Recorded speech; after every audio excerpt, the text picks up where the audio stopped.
All right, everybody. Welcome to another Friday Mastermind.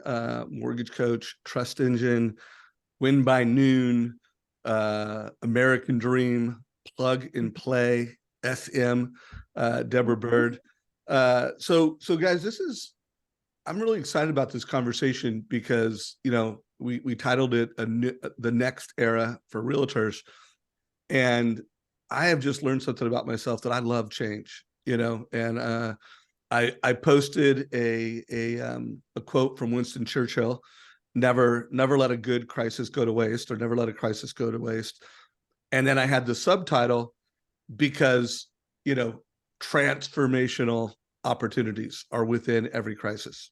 I didn't say exactly like that, but because, we really can have massive success, or at least some people can have massive success if they embrace whatever the change is. Todd, I can't remember. Are you going to be able to be on the whole call, or are you going to need to jump? I'm going to be on just short of half the call. As you notice, I'm here at the airport, but excited. I could not miss hanging out with Craig Sewing and getting his take on, I think, what is really a pivotal time in the real estate world. Good. Well, we'll make sure Craig and you do most of talking in the first 30 minutes. And then Deb, you and I will, obviously Craig's the guest today, but you and I can do most of talking in the second half. So what's up, D Bird? Where are you at? What's up? I'm in Dallas, Texas. It's a little cold here, but we have our parade for the World Series. So go Rangers later this afternoon. So super pumped about that.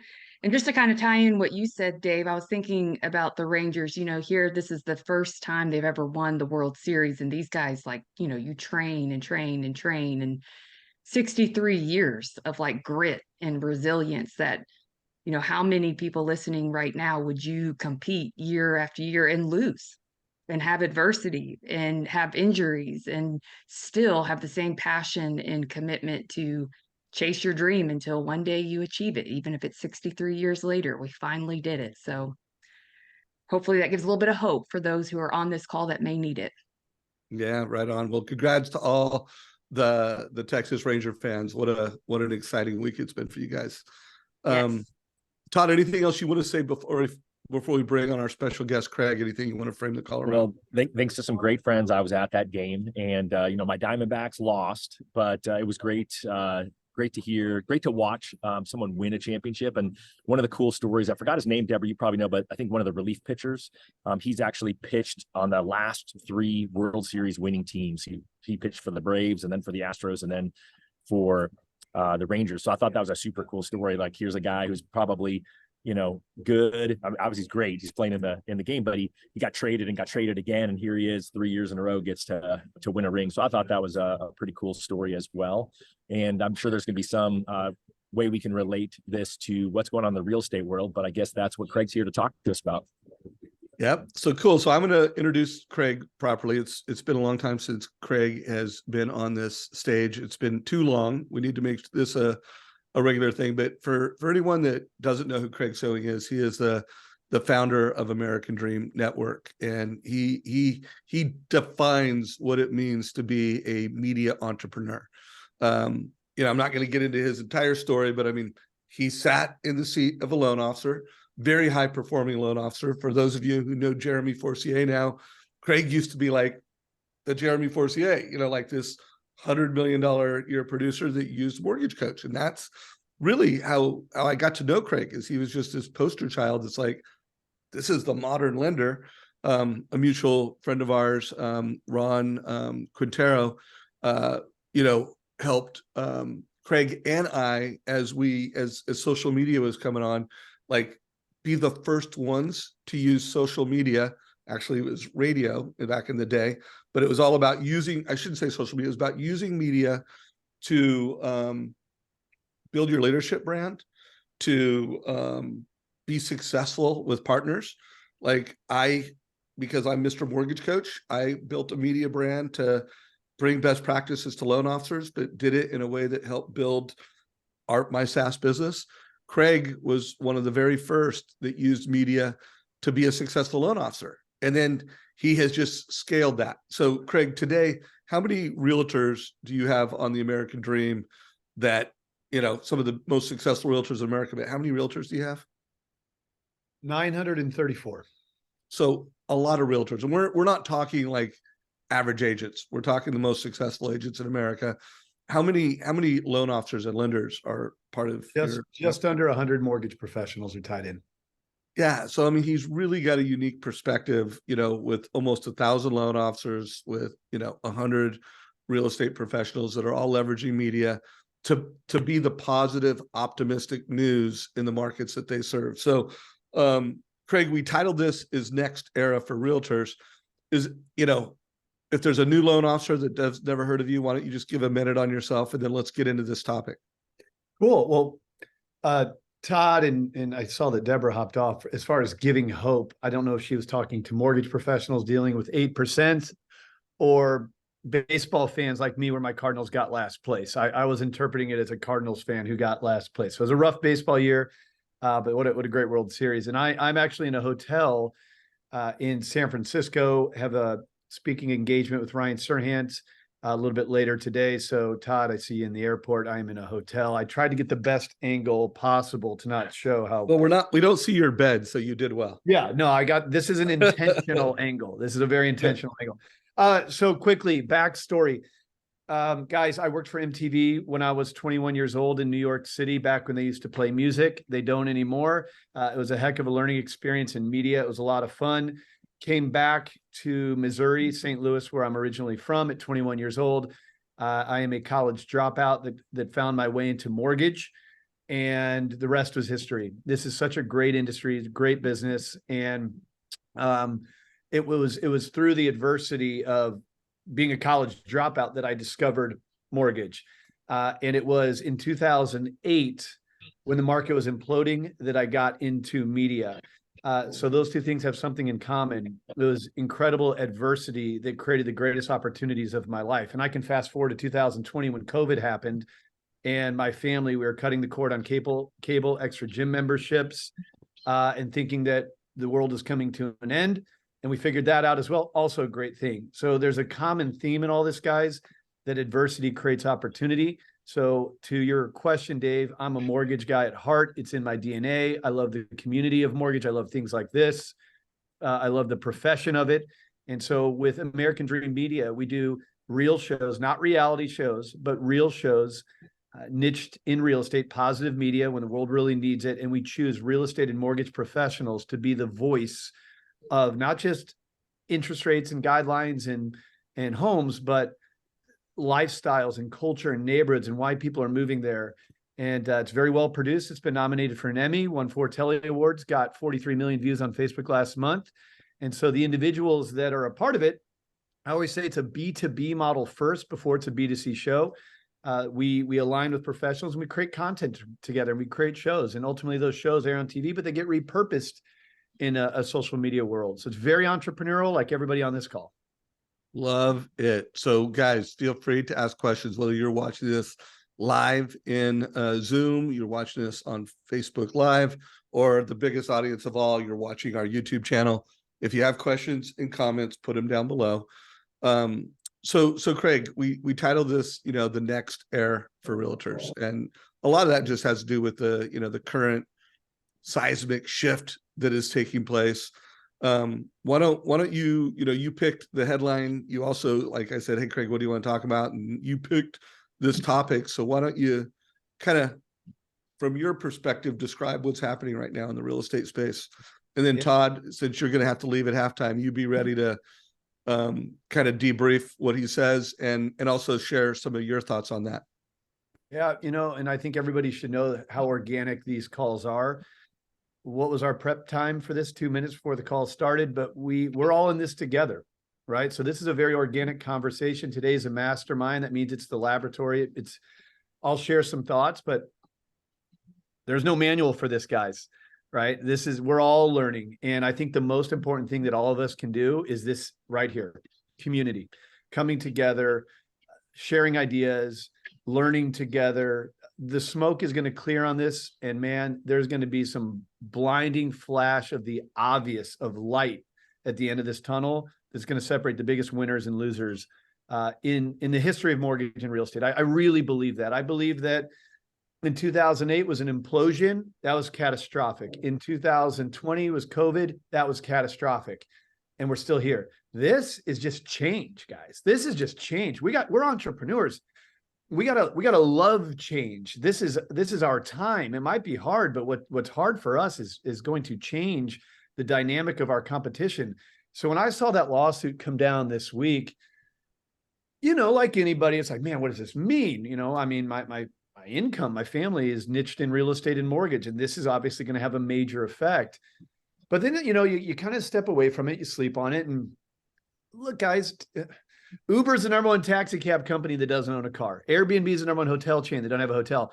Are we surprised that ambulance chasing attorneys that wanted to make hundreds of millions of dollars by attacking your commission and attacking realtors' commission? Not so much the mortgage, but on the real estate side. So it really shouldn't shock anyone. And there's all these cliches that come to mind, the strong rise, the cream rise to the top, the strong survive, even the Winston Churchill one. There's a reason those exist. And this is that time. So what I really believe, Dave, is that I don't know the answers, but man, I've never felt more connected to the industry and more inspired for, man, what is going to show itself? And I'm not going to be the one who falls asleep at the wheel, who's not working harder, paying attention, educating myself, having conversations like this, because there's going to be winners in this market, and I'm going to make sure that I'm one of them. And I know that you guys have that same belief system. And ultimately, I just believe that we're just going to have to think different, man. But that's what entrepreneurship is all about. It's about thinking different. It's about turning adversity into opportunity. And so I'd love to get tactical with you, but from like a high level, what do I think? I wish I was an expert on this. I mean, the jury, no pun intended, is still out on this case. But look, I know there's a lot of mortgage people on this call. This is going to impact realtors in a way like they've never experienced. You've already been through it. Like, do you remember when the GFE laws and TIL laws and all that came out and your compensation changed? You remember when you used to make 3 to 5 plus points on a deal? Now you make 1. Do you remember when you didn't have to have all this staff member to underwrite your deals and you could just slang something through and get it closed? You work in an environment where there's less of you gaining more market share on smaller commissions. So that's where we got to educate realtors is, this is going to hurt a lot of people and your commissions are probably going to get condensed, but the market share when there's less realtors, there's more to gain. And I believe, Dave, and I'll sum it up with this. I think those who are going to win are going to have the strongest brands, be the best marketers, relationally driven, and on the real estate side, which is even before all this, focused on listings. I mean, that's just the nature of it. So, hey, real quick before you go, Todd, I really want everyone to almost think of this call as you're going to come out of it with a framework of how to turn the chaos of today's market, inventory crisis, interest rates over 8%. Now, real estate commissions being disrupted. So turn all this chaos into transformational opportunity. And we're going to create a playbook. And Craig just started it with, it starts with your mindset and your belief. Do you have a mindset of fear and a belief that all these bad things are going to happen? Or do you have a mindset of, how do I turn this into a transformational opportunity? And then what are your actions around that? So Todd, jump in wherever you want. Hopefully you'll add a chapter or 2 to this playbook that we're creating.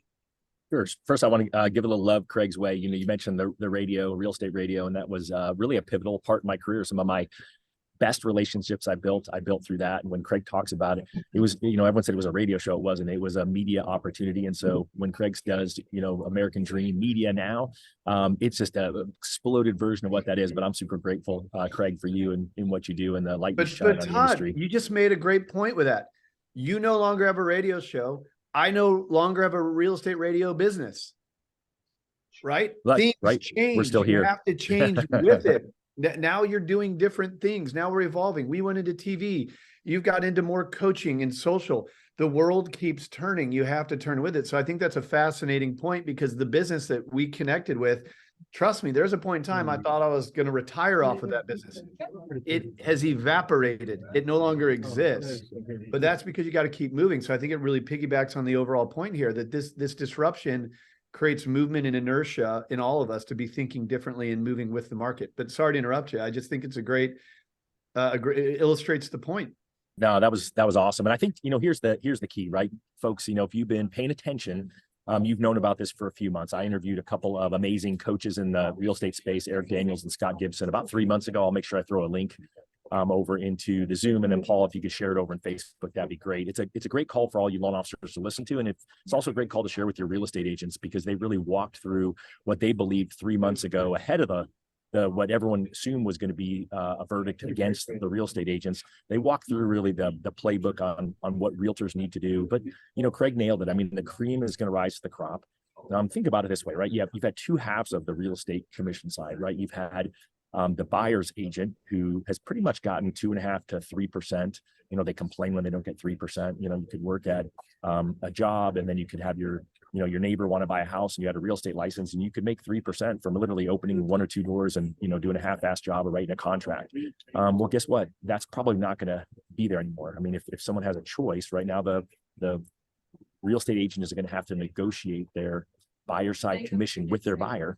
And so when they have to do that, if you work at a day job, then what are you going to be willing to pay? If your neighbor comes to you and says, hey, I'm going to help you buy a house, and they only sell 1 house a year, how much are you willing to pay them? You're probably not going to pay them 3%.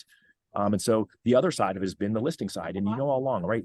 Realtors role play the listing side. They role play, and they present and work on these beautiful listing presentations, and they work really hard. When a person says they don't want to pay them 3%, they're like, okay, well, here's my pivot, here's my value proposition, and here's what I would do for 2%, but here's why I really want you to pay me 3%. Well, guess what? Now they have to actually sell both sides of the equation, and it's going to be hard for some of them. I would tell you it's an interesting conundrum, because I work with agents who had never heard about it, right? When it really came on my radar about 4 or 5 months ago in a realtor mastermind group I'm part of, I started doing a little bit of just Q&A with realtors, right? You all know I talk to 10 realtors a day, right? When I'm working, and not today, be heading off to Vegas with my wife to see Adele.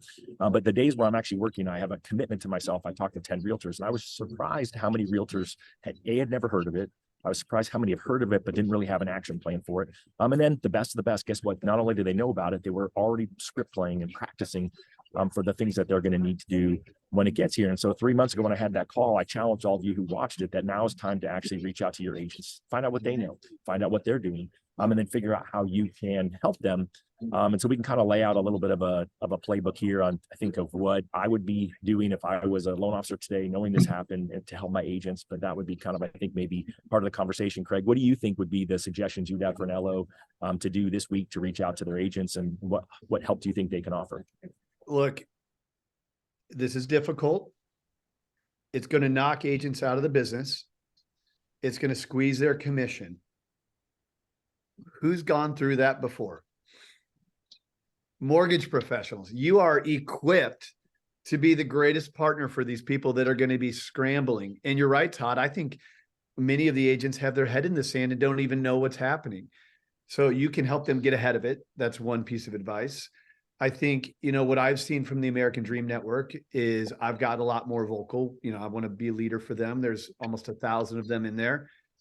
And I'll just say the videos and content I'm putting out, it's been underwhelming, the response. And I think it's because most of ours are really high level pros, and they're like, they think like us, hey, better figure it out. We're going to figure it out.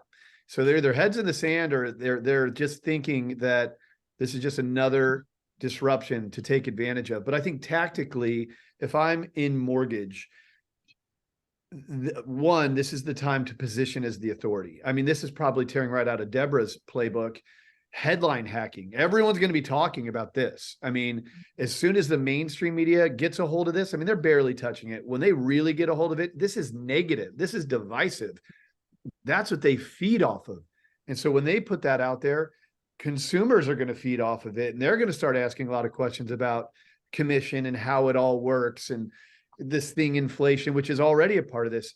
And so I think what a mortgage professional should do for themselves and their partnership, starting with themselves, headline hack, because people are going to be talking about it, have an opinion on it, and be seen as the authoritative expert on any subject matter, but especially at a time when things are going to be this exposed and talked about and in the headlines. So if I'm in mortgage, I'm getting out there and I am being the authoritative expert. And you don't have to do anything that complicated. You know what I love? I love the videos that I see from like Gary Vee and Sirhan. And maybe I'm sure people on this call do this, where they just do the article behind them green screen thing, and they just talk to the article. Hey, this just came out.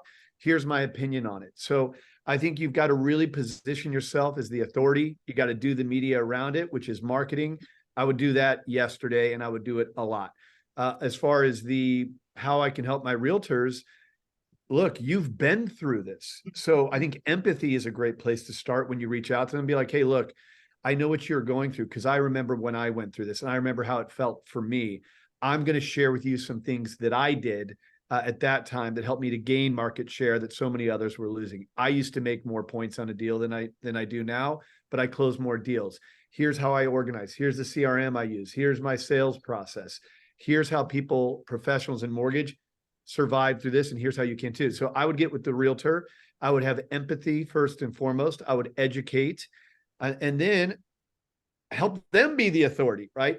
Collaborate with them and be the authority. Hey, today I'm sitting down with Sally, who's a top agent with Compass, and we just wanted to share with you from the homeownership side, the real estate side, and the financial side, what this article that you're seeing everywhere means to you. And so if I'm in mortgage, I'm creating the content for myself, and then I'm getting with realtors and I'm creating content with them to position as a leader in a disrupted time. So Todd, before you got to jump, I just wrote down 4 chapters to the book on how to turn the crisis in the industry into an opportunity. And so I wrote, have an innovator's mindset, which is what we talked about at the beginning, like run into this with positive vibes, be an absolute expert. So that means watch that interview that Todd did 3 months ago, by the way, guys. I'll put an article from Housing Wire that came out a couple days ago. There was something from Tom Ferry. But by the way, guys, we're a mastermind. So share articles, podcast things in the Trust Engine Facebook group to be an expert. Headline hack. So create headlines and be the lighthouse of creating content in your market. And then Todd, my number 4 was do realtor masterminds. Like, guys, realtors need help connecting, collaborating, and innovating, and we're all going to be figuring this out together.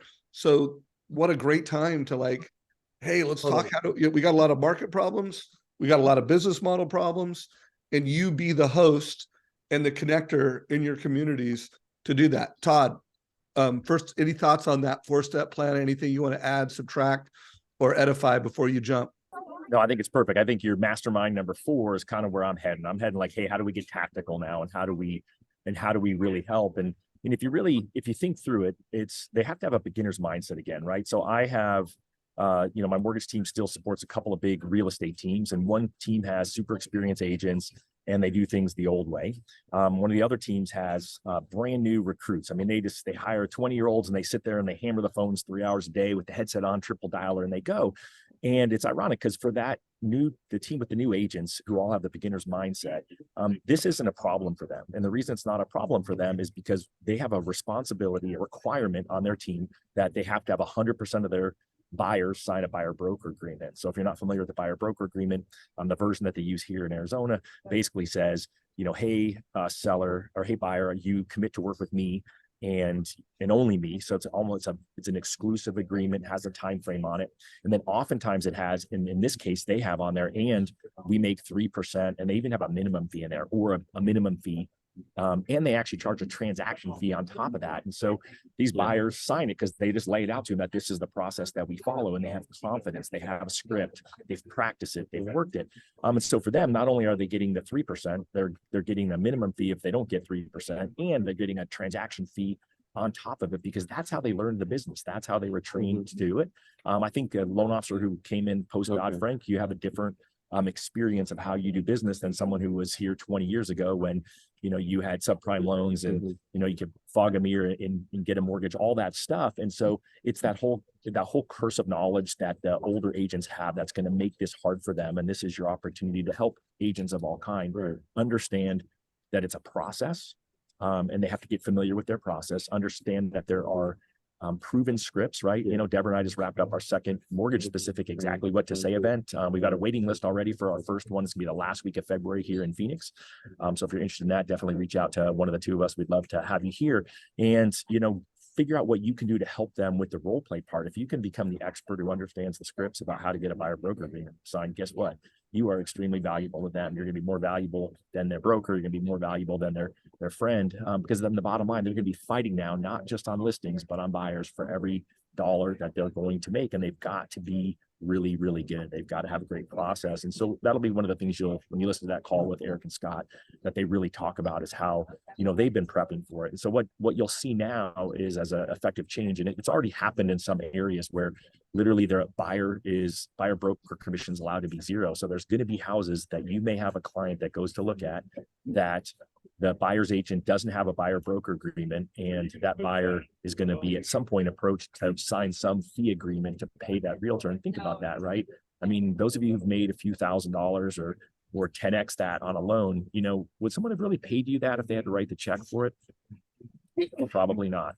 And so therefore, if you're got someone's going to buy $150,000 or a $500,000 house, do you think that they're going to want to write a check to the realtor for $15,000? Do they feel like that negotiation was worth it? Feel like the fact that they found it online, that their little search they set them on was worth it? Do they feel like they're going to get that kind of value? And the answer is maybe, right? If they got a great script, they prepped it, they have a good system, a good process, then they'll absolutely crush it and be able to get paid what they're used to getting paid. But I definitely think that their majority are unfortunately going to be making a little less money. And in a market just like ours, where it's a shrinking market, yeah, they can say there's less people going after the same number of deals, but you know, it's still a low bar of entry to get a real estate license. And so it'll keep some people hanging around. And I just think, I love your mastermind idea, Dave. I think that if you can be the one who spearheads that, you be the one who gets great at the scripts. You know, certainly Phil Jones, exactly what to say for realtors, would come to mind as a great resource. And then knock them dead, right? Show them that you are the expert that they need. Love it, guys. So, you know, and do things like what, you know, follow what Todd and I are doing. I mean, 3 months ago, he interviewed 2 experts. So one, it positioned him as an authoritative expert because he was on the call with these 2 badass realtor leaders. We put that in our YouTube channel. We transcribed it, like, for you guys, you know, be that. And by the way, that's what we're doing right now. We're masterminding. We've got, you know, a badass special guest. We have a couple of us. Like, guys, this is time to double down on masterminding. Todd, have a great flight. Thank you, brother.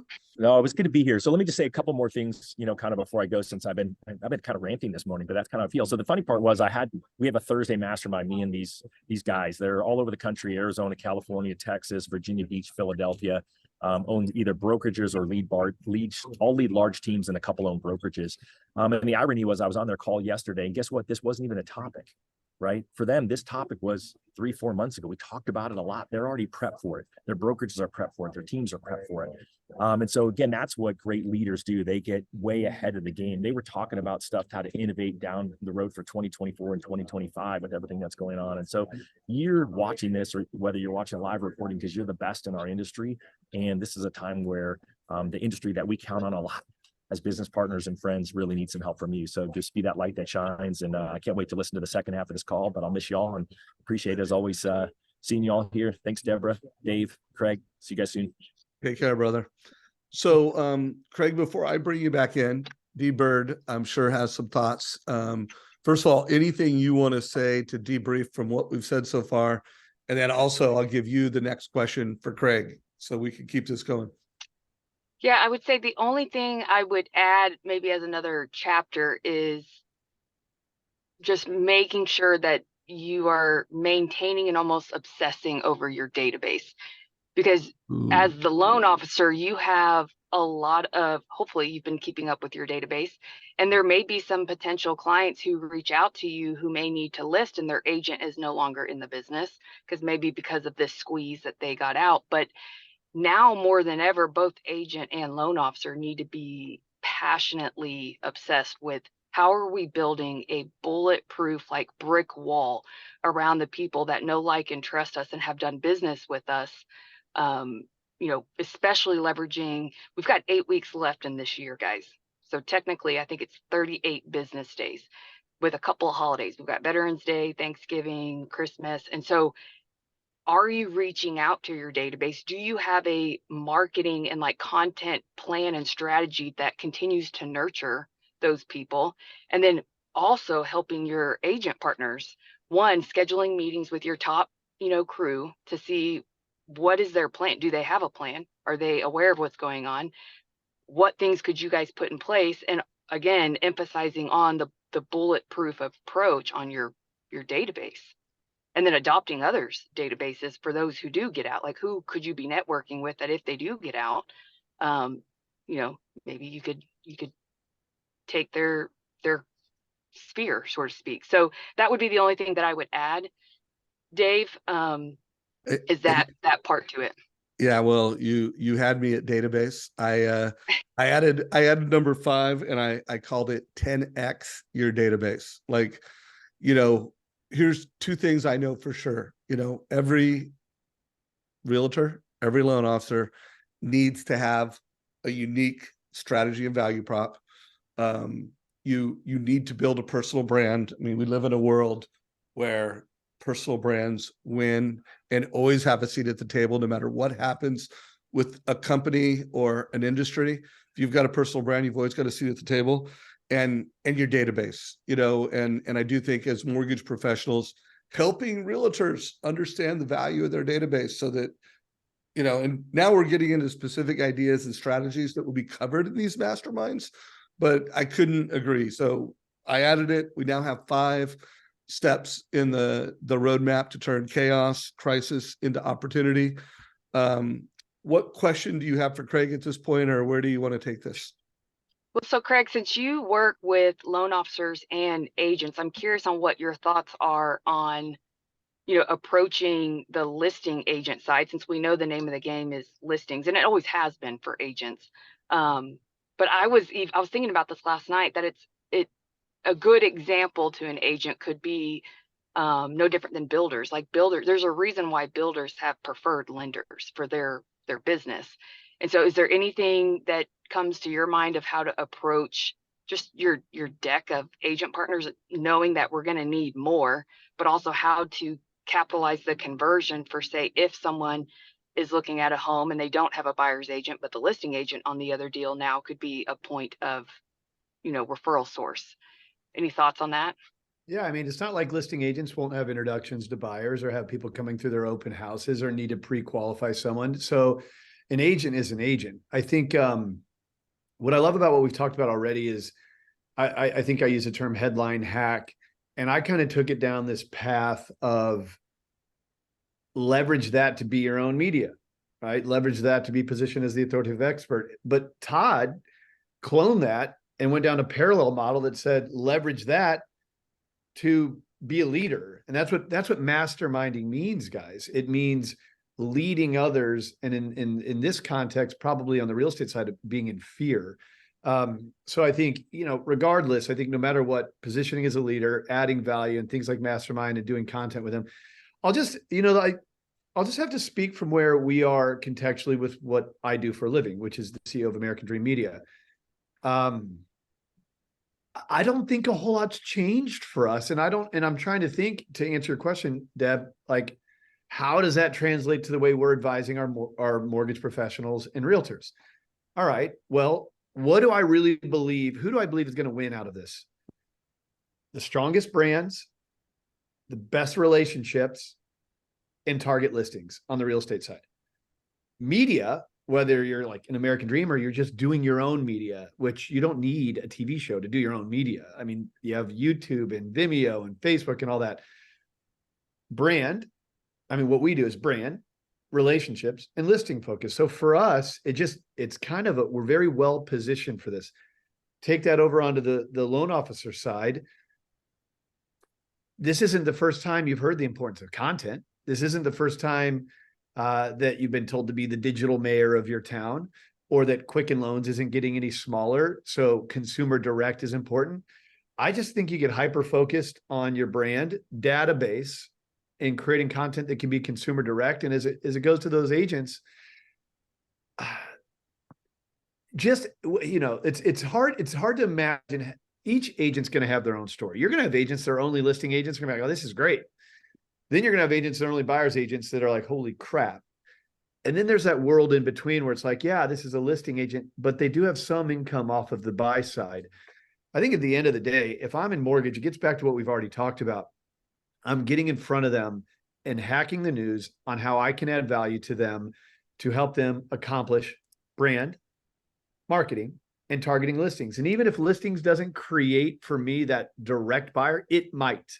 Having a relationship with the top realtor in your market with no expectation of a buyer might be the best way to get buyers, because you're bringing value to them. They have buyers agents. They'll probably, it's not like no one's going to be working with buyers anymore. It's just the commission structure is going to be different. And Dave, you had commented, we were talking the other day about how they might be able to finance it in. So I think there's going to be a lot of workarounds in this. There's still going to be buyers, and it's still going to be the job of the loan officer to be a good marketer, consumer direct, and add value to realtors. We're just trying to give you ways to do that. And I'm sorry to keep repeating the same point, but I think you leverage the headline hack as an excuse. Some of these agents don't even know this is happening right now. Like genuinely, like they don't even know. They have no idea what's coming down. You're the opportunity. I wonder how many agents genuinely truly don't know, but I mean, I know you're right. Like, of course there are people that don't, but I would just have to imagine of the 2% of realtors that do like 50 to 80% of the business, yeah, they know, you know, the crew that doesn't know probably is not, you know, doing a whole lot of business. I would just think, yeah, they're in trouble. You know, they're in trouble. And I think, look, we all speak from contextually what we do for a living. We work with really the best agents in the country. And so they know, they have to know. But I'll tell you, when I'm engaging and interacting with them, it's surprisingly optimistic, because this isn't anyone's first rodeo.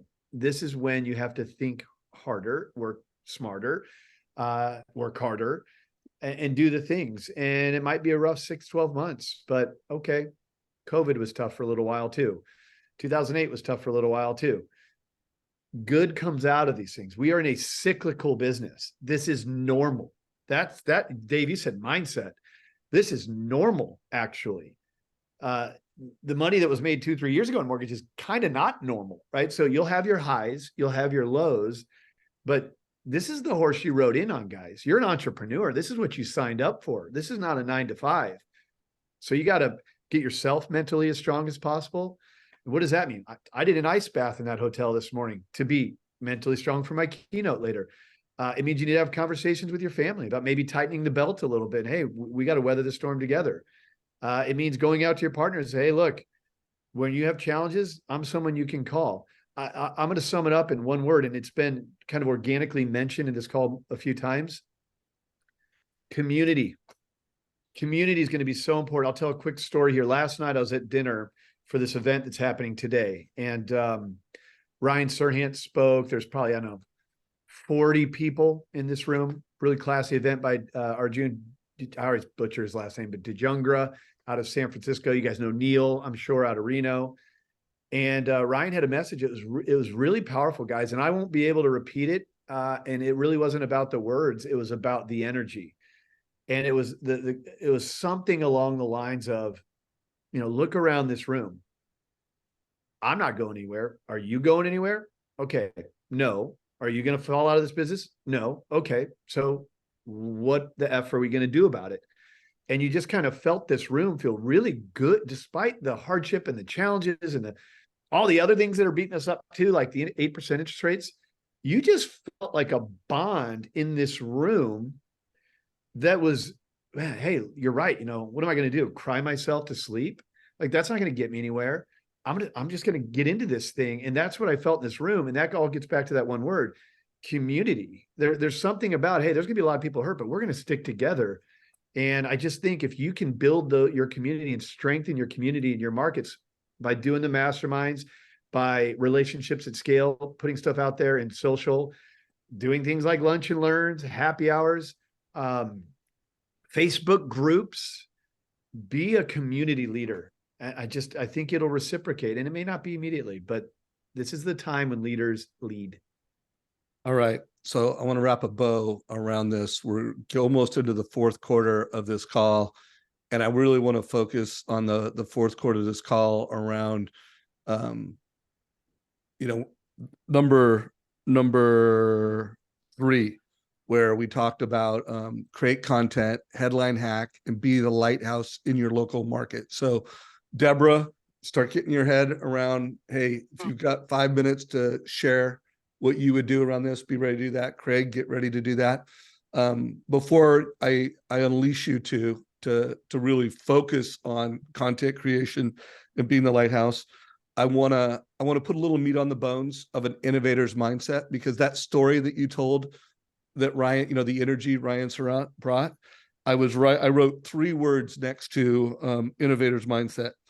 And when I heard Craig share that story, I wrote resilient, gritty, you know, so an innovator's mindset is gritty and resilient. I also wrote optimistic, like, you know, to be an innovator, you need to be optimistic that there's solutions and it's going to happen and it's going to be okay. And you're not making negative assumptions, you're making positive assumptions, and you're failing forward. And then I wrote creative. So like 3 words, resilient, optimistic, and creative. So there's probably more words that describe an innovator's mindset, but I wanted to get those out there because I do feel like if you don't have the innovator's mindset, like, dude, nothing else is going to work. Like, I don't want to go to your mastermind. People probably don't want to go to your mastermind. You're probably not going to be all fired up to learn this thing and to lean into it. So top down, let's get an innovator's mindset. I also wanted to call out a few comments. So first of all, Paul Abram, thanks for being active in our community. He put in Facebook, sales principles are the same. Methods have changed. Another chapter. Boom. You've got an innovator's mindset, brother. He also said, list to last. Listings create leads. Roger that. I think we all agree. Now, Paul Hurley threw a question out that I'm going to, Craig, give you a first crack at before we move into this be the lighthouse and create content chapter. But he said, how do you be the expert on something so nebulous? Right now, no one knows how this will end up. Well, by the way, I'm going to give one little quick answer. Paul, that's why I'm saying doing masterminds. Like, get great people together, talk this through, and you know, be the guy that helps your community figure it out. You know, so you don't need to have all the answers. You have to approach it with these things. But Craig, real quick on that, a minute or two, and then new chapter on creating content and being the lighthouse. I need to admit something. I don't know what nebulous means. Me neither. Me neither. It's a great word. I'm going to use it later today as soon as I know. Yeah. I'll Google it real quick. But are you joking? I think I'm picking up what he's throwing down, which is there's so many unknowns. Like, how do you get out there and position as an expert on something that even the experts don't know? I think that's your gift. I think that's the gift that's being given to us right now, is that more information will continue to come out. Here's what's being said today. Let us inform you. So you're aware. So you're conscious to the environment that we're in. As new information comes out, we'll be doing this weekly mastermind every Wednesday at 9 a.m. with updates. It gives you a consistency to be able to continue to lead, not like a one and done kind of thing. So I genuinely think that's a gift. I also think that I was kind of thinking what Dave was saying on, you know, having the innovator's mindset, not just being a loan officer, but you don't always have to be the one. You know, you can get other experts that are, hey, you just got to get consistent. You got to get in the game. You got to have an opinion. You got to do it. Hey, every Wednesday at 9 a.m. until this thing flushes out, we're having this call. I don't care if 2 people are there or 2,000. Next week, I'm having this industry leader on. Next week, I'm having a local realtor who is primarily focused on listings, so she can tell you how she got there. The week after that, I'm going to have an attorney on who focuses on buyer representation. Maybe you should have relationships with attorneys. The following week, the next lawsuit will have its settlement. We're going to address that. I just think you don't have to have all the answers. I think it's just a matter of being a leader in a confusing time where people will look to you to Dave's point, as that lighthouse. I think that's the important thing. Having all the answers, I don't think is. I think being the leader is more important than anything else.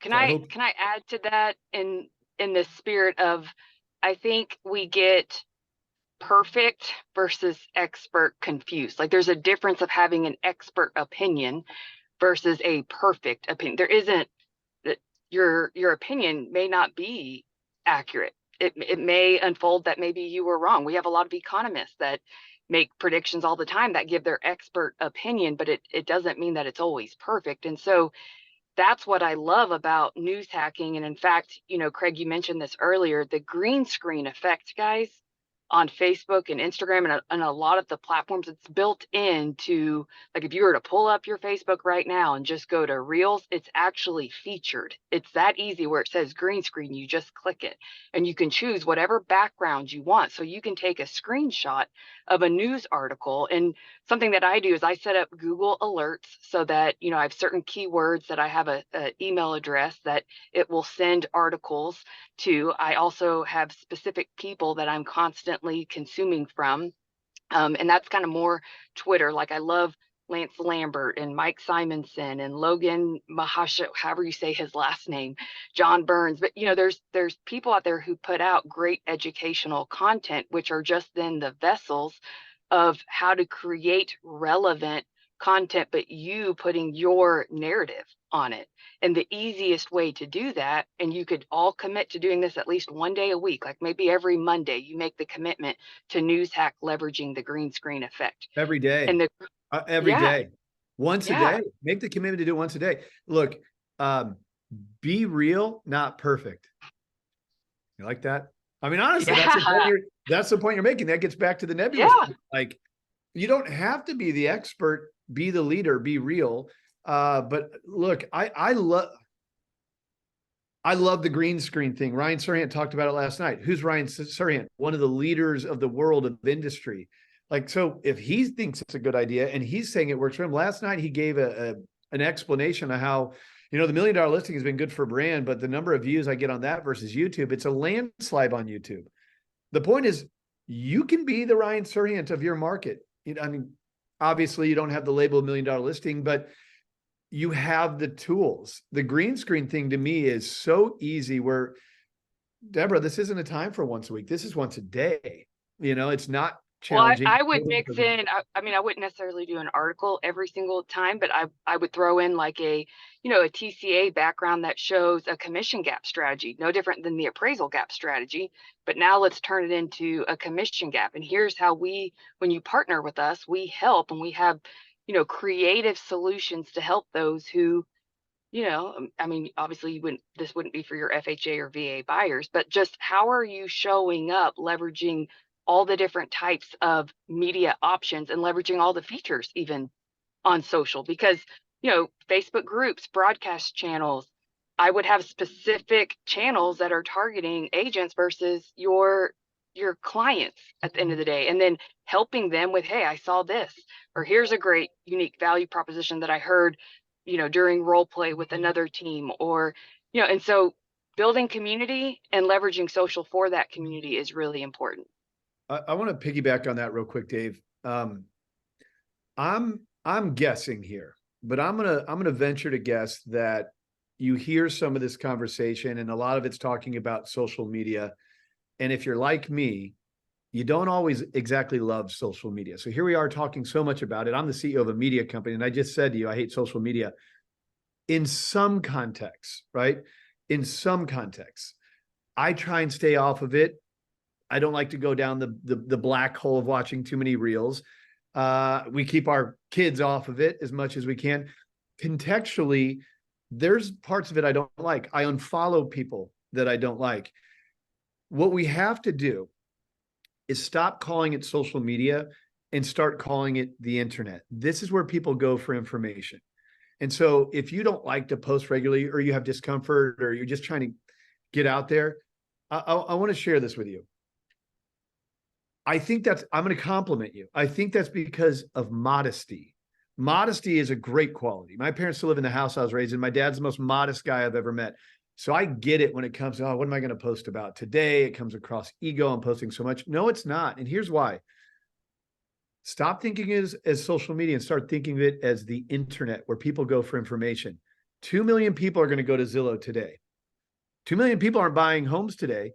2 million people are going to Zillow today. Why? People like real estate information. It's interesting. I went to Zillow today to look at a price on a house that I was looking up. HGTV got bought for $6 billion by Time Warner. What's that tell you? People like real estate content.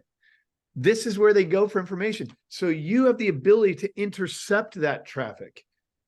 That's what we mean by the social side of it. It's not wasting time with busyness instead of business, where you should go out and be building relationships. Social gives you relationships at scale.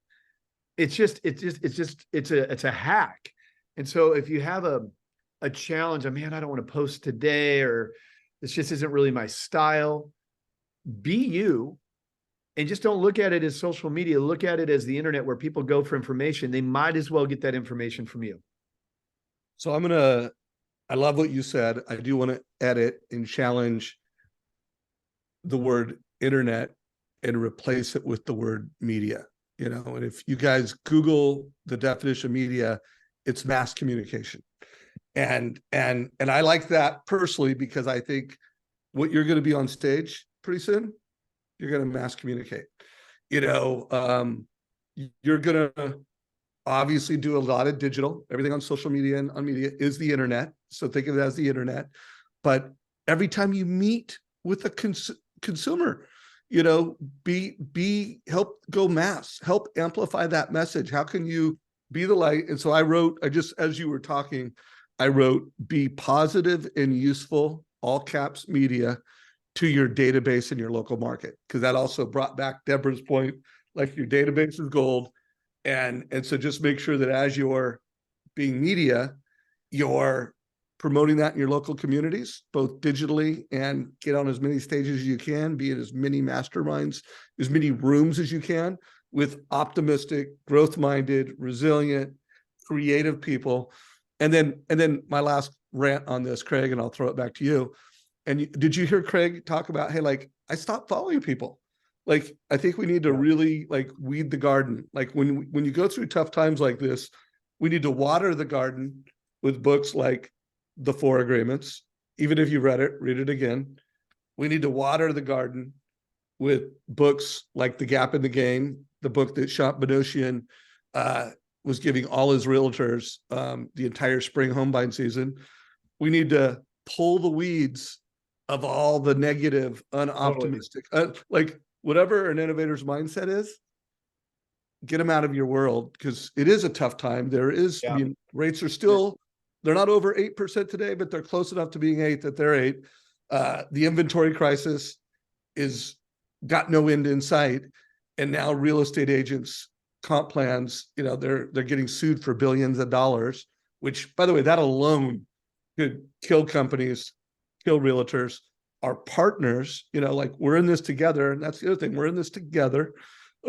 So Craig, any objection to replacing the word internet with media? I think it's great. I think you said a lot of great things, man, that I'm trying to have to pump the brakes on myself, because the stuff, I feel so alive in these types of environments. I really do. And I hope you guys are finding some extra fuel to really dig deep here. But Dave, like, you said some important things. Like, first of all, control what goes into your mind. Let's start with you. And I'm not going to be long-winded here. I'll at least try not to be. But if you ate ice cream for breakfast, lunch, and dinner every day, you probably wouldn't look very good. You probably wouldn't feel very good. If you allow your social media to feed you bad stuff, it's going to wear you down. It's going to take away energy. It's not going to empower you to be the leader that you want to be. And it's so easy to not notice it. I mean, I'm in hotels every week or on an airplane. I get sucked into the reels. The good news for me, I always laugh when people are like, man, it's so negative and all this politics, whatever. It's like, well, they're pretty good at that whole algorithm thing. You probably like that stuff. If you got into my reels, you would see motivational stuff, sports, and comedy. But even I kind of veer off sometimes. And when I find something isn't lifting me up or putting wind in my sails, I unfollow it. And that to me is just protecting the information that I consume. be mindful of that, because your mindset right now is more important than ever before. And I genuinely believe that. And I'm guilty of it as much as anybody. So I really think that's important. Now, I used the word earlier, I said community. I'm going to add another one word thing that I just pulled from you, Dave. You've said it a few times. Positivity. All right. So we talk about like headline hacking and things like that. There is a thirst for positivity right now. And if we're not talking about real estate, let's look at the rest of the world. I mean, there's wars happening. There's people dying. It is the most atrocious news cycle. And we're about to get into politics. So it's going to get even uglier. You see it. I see it. Your family, your consumers, your neighborhood see it. We don't really like it. We just don't have that many other options. The media becomes the tail wagging the dog on what we have to consume. And that's why I'm encouraging you to unplug it. But I'm telling you what I've learned in my community of the American Dream Network, and I'm just kind of letting you behind the curtain of my business model. I'll tell another story. There's a gal last night who's a mortgage professional who hosts the show out of Tampa. And in our model, you're paying basically a licensing fee, so a monthly fee, like a gym membership, and you get a lot for that. And if you don't go to your shoot, you're still paying. Just like if you don't show up to the gym, you're still paying. And she said, you know, I haven't done a shoot in like 3 months. I'm like, why would you not do the shoot? And she said, I know, and I'm going to do it this month, and I'm really excited. There's a lot to do, and et cetera, et cetera. And I was like, why would you continue to pay into a model that you're not using? Why would you pay a gym membership if you're not going to go to the gym? And she said, I love the network you've created, the masterminds that you're doing, the positivity, the things I hear from others on those calls. It lifts me up. It's worth that. And I know I need to get back into it. What am I saying here? Because of the culture we've built, and the masterminding and the sharing and the networking and the inspiration and the uplifting, people literally pay us to be lifted up. Think about that. That is free. That is free work for me. Think about applying that into your business model. Yeah, you might be able to help close loans on time and add value to marketing, but people want to feel good. I mean, people want to look to somebody who I want to grab a cup of coffee with him, because every time I do, I just come out of it feeling positive. I want to go to that mastermind because every time I do, he interviews somebody and I get something out of it. You know, so let positivity be a part of the culture of what you do. And I'm just telling you, it's counter to what everyone is dealing with right now, with or without real estate. It's a tough world right now. Dave, you said the lighthouse. Be the lighthouse. It works for business. I'm not saying you just do it because it makes you feel good, but it really will attract the right people to you. And that law of reciprocation, I promise business will follow. Even if that's not tactical, it's vibrational. You know, it really does attract other like-minded people. So keep that in mind. It's a very important ingredient right now. Well, this conversation has been amazing. If you've dug it, give us a little reaction on, you know, how you felt about today's mastermind with Craig Sewing. Cool. We're getting some hearts. We like hearts. We like all emojis and reactions. So thank you guys. Craig, if anybody wants to learn more about your platform, you know, where should they follow you on social media, and what's the best way for anyone that's not tuned into the American Dream? How can they get tuned in?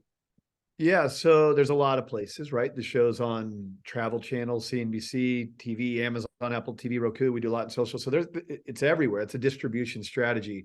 But let's just give you an easy entry point here. If you just want to be connected to us, I think Instagram's Instagram's the one I like. I just like Instagram. It's the one I'm most connected to.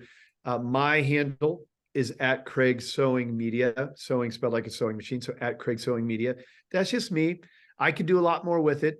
You're going to see me posting about my family and my kids a lot. You know, down to earth, dude. That's me. But at the American Dream TV, that's our network. That's our network of shows. It's the realtors and mortgage professionals all across the country. I think just by engaging on that page, you can see what others are doing and copy it. I mean, I hope you get value out of it. It's at the American Dream TV. So Instagram, the handle's at the American Dream TV. And now if you go there, you'll connect eventually to all the other things. And if you're interested in learning more, just shoot a DM. We'll see it and we'll strike up the conversation. But in the very least, find some inspiration in it, because it's not because it's me and just always rah-rah. I'm very rarely on it. What you'll see on there is your peers, people just like you, experiencing the same challenges that you are, but getting out there and creating content, lifestyle oriented, positive in nature, leveraging it relationally, having fun, taking behind the scene photos, doing reels, using it to open doors. And I promise, by just following that page, it'll give you a daily vitamin of some ideas of what your peers are doing in action. And I hope that provides some value to you. So at the American Dream TV. So I am just a raving fan, because it helps loan officers and realtors really create media in a very badass way in their local markets. And I believe that we as mortgage industry, we are the first responders in the financial literacy crisis, in the affordability crisis, and in all these problems, guys. We are the first responders. So, one of the reasons why I, with Kristen Messerly and Todd, we founded First Home IQ, is we want to let's get to the next generation. Let's get to high school and college age students. But the American Dream, guys, it will help you have a stage in your local market like nothing else. So check it out. I want to see as many people that are mortgage coaches that are, part of this trust engine community, embrace American Dream. So check it out. Craig Sewing, it was awesome, bro. I knew this was going to be a fun conversation, and you did not disappoint. Love Give you, my man. best to, the whole crew. I think Clayton Collins flew in last night. I saw Ryan Serhant there. I saw a lot of innovators at this event. Have an awesome time, brother. Thank you. And love this community. Thanks for allowing me to jump in here. I really appreciate it. All right, man. Take